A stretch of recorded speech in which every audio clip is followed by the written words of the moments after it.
अब कमोडिटीज़ का रुख कर लेते हैं। कमोडिटीज़ केडिया कमोडिटीज़ से अजय केडिया इस वक्त हमारे साथ जुड़ गए हैं। Good morning Ajay. जिस तरह से हम आज फिर से सोने में एक रैली देख रहे हैं, जो ट्रंप का टैरिफ, उन्होंने फिर से वार्निंग दी है चाइना को टैरिफ लगाने की, इसके बाद यहाँ से आगे क्या एक बार और सोने में तेजी नजर आएगी? आगे के लिए आपका क्या आउटलुक होगा सोने और चांदी पर? Very good morning. हाँ बिल्कुल, अगर हम पिछले हफ्ते की बात करें तो काफी डामाडोल स्थिति बनी हुई थी, क्या चीज होगा क्लियरिटी नहीं थी। लेकिन जो शुक्रवार के सेशन में जो अपडेट आया था उसके बाद एक बार तो हमने देखा था कि प्राइसेस में थोड़ा दबाव जरूर था, बट कुल मिलाकर अगर अभी भी देखते हैं तो सोना 4050 के ऊपर कंटिन्यू मेंटेन है। हालांकि फ्यूचर और स्पॉट के अंदर जो प्रीमियम होता है वो कुछ हद तक कम जरूर हुआ था, $21 के करीब है, बट आई थिंक अनसर्टिनिटी के चलते प्राइसेस को कंटिन्यू सपोर्ट मिला हुआ है। वहीं दूसरी ओर डॉलर इंडेक्स की बात करें, वो भी 99 के आसपास ही शांति से ट्रेड कर रहा है। ओवरऑल आई थिंक जब तक कोई क्लैरिटी नहीं आती, क्योंकि हमने ना क्रिप्टो के अंदर बड़ा करेक्शन आते हुए देखा, तो ऐसा लग रहा था कल के सेशन में किसी का ओवरहैंग हम देखेंगे आज कमोडिटी मार्केट में, बट आज मार्केट संभला हुआ है। जीजन के स्टेटमेंट्स रिपेयर करने के लिए आए हुए हैं, तो आई थिंक के मार्केट में आज भी बाय ऑन ड्रॉप की रणनीति बनाकर ही ट्रेड करके चलना चाहिए।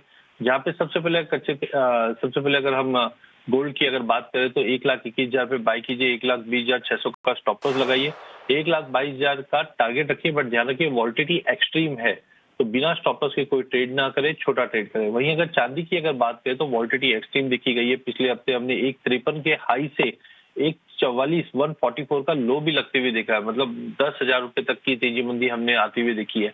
टाइमिंग पिछले हफ्ते की गिरावट के बाद थोड़ा सा चार्ट ठीक दिखाई दे रहा है। 1,46,000 में लेंगे, 1,45,500 का स्टॉप लॉस लगाएंगे, 1,47,400 का टारगेट रहेगा, बट अगेन बिना स्टॉप लॉस के ट्रेड ना करें, वॉल्टिलिटी बढ़ने वाली है। ऑलराइट अजय, हाय, गुड मॉर्निंग, कविता बोल रही हूँ। सोने चांदी में आपने आगाह किया कि वॉल्टिलिटी होगी, सतर्कता बरतनी होगी, लेकिन खरीदारी की रणनीति आ रही है आपकी तरफ से। उसी के साथ साथ टारगेट, जहाँ तक सोने की बात है, 1,22,000 के आसपास का आपने रेकमेंड किया हुआ है, और चांदी में टारगेट आपने लगभग 1,47,400 का यहाँ पर कहा है। अच्छा, कच्चे तेल की कीमतों में क्या हो रहा है यहाँ पर? हम देख रहे हैं कि लगभग 4% शुक्रवार को हमने कीमतें नरम होती हुई देखी थी, लेकिन अभी भी आपको लगता है कि कंफर्ट जोन के ऊपर ही ट्रेड हो रहा है? और अगर रिट्रैक होती है तो कितना मुमकिन होगा रिट्रैक होना भी कीमतों का? Very good morning. डेफिनेटली पिछला हफ्ता काफी इंपॉर्टेंट है, जहाँ पे हमने $62 ब्रेंट को टच करते हुए देखा। एक चीज तो क्लियर है कि ये साल हमने जैसे एक्सपेक्ट किया था कि कच्चे तेल में दबाव कंटिन्यू रहेगा सप्लाई के चलते, और हमने देखा बार बार में कंटिन्यू गिरावट भी चल रही थी। जो ग्लोबल फ्रंट पे हमने जैसे सीज फायर की जो अपडेट्स आती हुई देखी, उसके बाद मार्केट में थोड़ा बहुत हमने गिरावट कंटिन्यू देखा, सप्लाई काफी अच्छी है। बट आई थिंक आज मार्केट में वापस एक बाउंस दिखेगा। एक तो पॉजिटिव जो स्टेटमेंट्स हमने आते हुए देखे यूएस साइड से चाइना को कूल ऑफ करने के लिए, उसका एक टेक्निकल पुल बैक मिलेगा, बट डोंट एक्सपेक्ट कि कच्चे तेल में बहुत बड़ी कोई तेजी बनने वाली या बहुत बड़ा फॉल आएगा। एक रेंज रहेगा, जैसे ब्रेंट की अगर बात करें तो 61 से लेकर 66 का रेंज, 61 से 66 के रेंज में रहेगी। तो आज उसी को देखते हुए मुझे लगता है एक बाउंस आ सकता है कच्चे तेल के अंदर फ्राइडे के सेल ऑफ के बाद, जहाँ पे आपको 52.40 पे लेके चलना है। 51.70 का स्टॉप लॉस लगाएंगे, 53.40 तक का टारगेट देखने मिलेगा। तो ये क्रूड ऑयल पर आपकी राय हो गई, लेकिन एक बार नेचुरल गैस पर भी नज़र डाल लेते हैं। आज किस तरह के ट्रेंड नज़र आ सकते हैं नेचुरल गैस में? देखिए, natural gas is about to start good rally, जो हम जनरली विंटर्स में डिमांड देखते हैं, लेकिन ये भी कच्चे तेल के साथ साथ ही मूव करता है। तो हमने शुक्रवार के सेशन में करीबन 5% का बड़ा फॉल आते हुए देखा, जो 274 तक का लो लगा दिया था।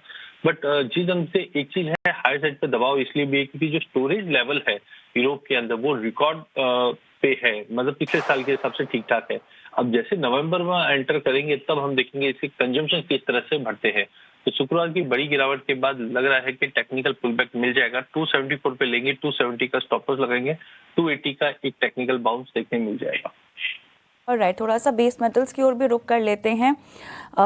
देखिए, अंतर्राष्ट्रीय बाजार में तो कॉपर लगातार तेजी का नया आयाम छू रहा है। बताइएगा, बेस मेटल्स में डिमांड सिनेरियो कितना बदलता हुआ दिखाई दे रहा है? Base metal specific, copper, zinc, aluminium, overall किस तरह का डिमांड सप्लाई का एक सिनेरियो है और क्या रणनीति?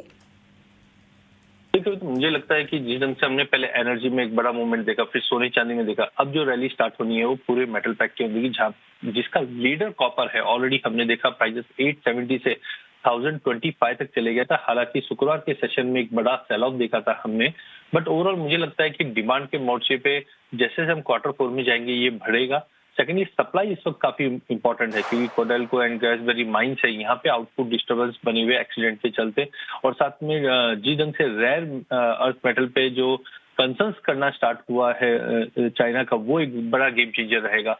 तो आई थिंक अगर पूरे पैक की अगर बात करें तो कॉपर और जिंक काफी स्ट्रांग दिखाई दे रहा है। एल्यूमिनियम भी हालांकि चलेगा, बट रिसेंटली गोल्डमैन सैक्स की जो रिपोर्ट है जिसमें बताया जा रहा है सप्लाई अच्छी है, तो मुझे लगता है एल्यूमिनियम स्लो, लेड भी स्लो रहेगा क्योंकि स्टॉक है। तो ट्रेड पॉइंट ऑफ व्यू से अगर हम देखते हैं तो मुझे सबसे अच्छा कॉपर लगता है, जहां पर रिसेंटली रैली होने के बाद एक प्रॉफिट बुकिंग बोल सकते हैं हम लोग। तो आज इंट्राडे में तो 968 पे लेंगे, 964 का स्टॉप लॉस लगाएंगे, 976 का टारगेट है। बट पोजिशनली भी मुझे लगता है यहाँ पे फिर से प्राइजेस एक 1020 से 1030 तक की तैयारी कर रहा है, तो पोजिशनली भी यहाँ पे लेना चाहिए। वहीं अगर हम जिंक की बात करें तो जिंक में भी 290 इज गुड टू बाय, 288 का स्टॉप लॉस, 294 का इमीडिएट टारगेट। बट अगेन एक महीने के प्रोस्पेक्टिव से अगर हम लेते हैं तो 300 प्लस के टारगेट मिलेगा। लास्ट अगर हम एल्यूमिनियम की अगर बात करते हैं तो यहाँ पे स्टॉक काफी ज्यादा है, बट देखिए कॉपर का अल्टरनेट एल्यूमिनियम है, तो कॉपर जितना बढ़ेगा उसका प्रोपोर्शन एल्यूमिनियम को भी सपोर्ट मिलेगा। तो 260-50 पे लेंगे हम, 259 का स्टॉप लॉस लगाएंगे, 263 का टारगेट रहेगा। बट यहाँ पे भी पोजिशनली कोई बड़ा टारगेट नहीं, बट 270 तक का लेवल मिलेगा। But out of all base metal मुझे लगता है कॉपर में आने वाले 2-3 महीने में 20% तक की भी तेजी हम देख पाएंगे। चलिए, आने वाले समय में 20% तक की तेज़ी भी यहाँ पर कॉपर में देखने को मिल सकती है। ये तो आपने हमें सुबह सुबह हेडलाइन दे दी। अजय, बहुत बहुत धन्यवाद आपका, आप जुड़े हमारे साथ और तमाम कमोडिटीज़ पर आपने रणनीति सुझाई। और बाय कॉल स्क्रीन पे फ्लैश हो रहा है लगातार, बाय कॉल जिंक में, कॉपर में, एल्यूमिनियम में, और 976 के टारगेट कॉपर में, जिंक में 294 अगेन बाय कॉल, और एल्यूमिनियम में भी टारगेट 263 के बताए जा रहे हैं। ऑलराइट, इसी के साथ हम जो है बाजार सवेरे को यहीं पर समाप्त करते हैं। और